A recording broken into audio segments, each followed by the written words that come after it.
दोस्तों शहर झटपट फरमाशें शौकत अली चन्ना दुमी फरमाशें मोहम्मद शरीफ रिंद मुमताज अली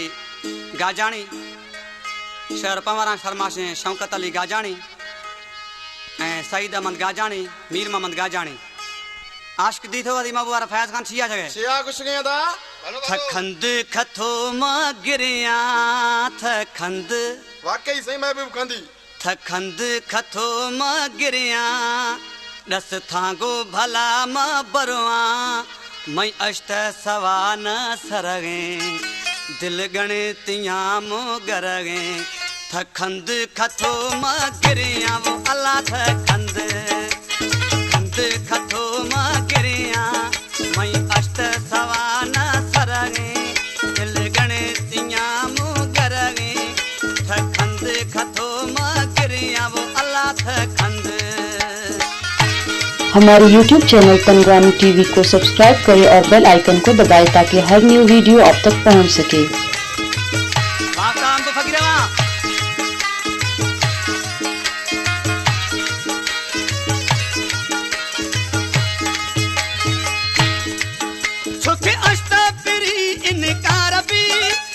फरमा फजण आदार भी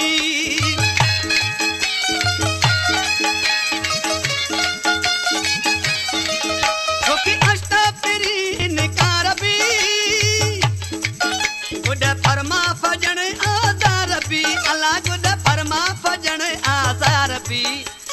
खंद खंद खथो मां गिरिया दस थांगो भला मां परवा अष्ट सवा न सरगे दिल गणतिया मो गरगे खंद खथो मां गिरिया वो अल्लाह खंद।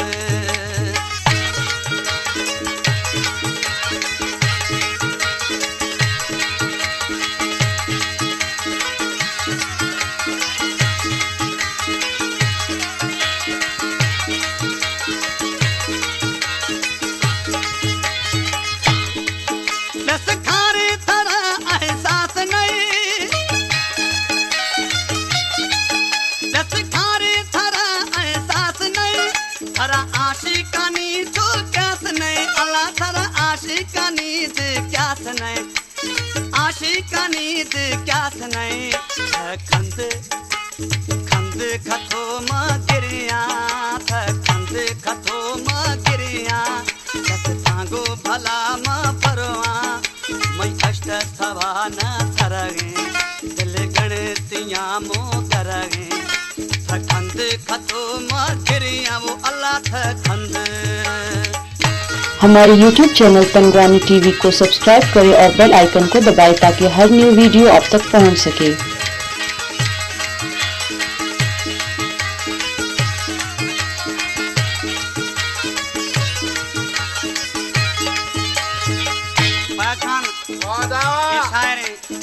शहर झटपट आशे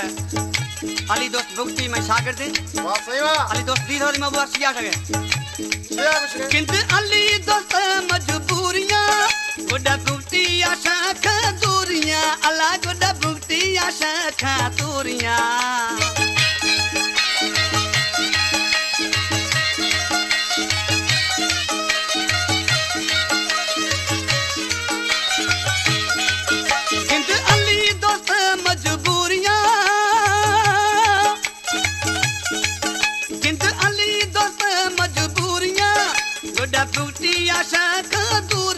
अल्लाह गुड भुगती आशा दूरियां खंद खंद खथो मां गिरिया दस थांगो थांगो भला मां परवा अष्ट सवा न सरगे दिल गणतिया मो गरगे खंद खथो मां गिरिया वो अल्लाह खंद।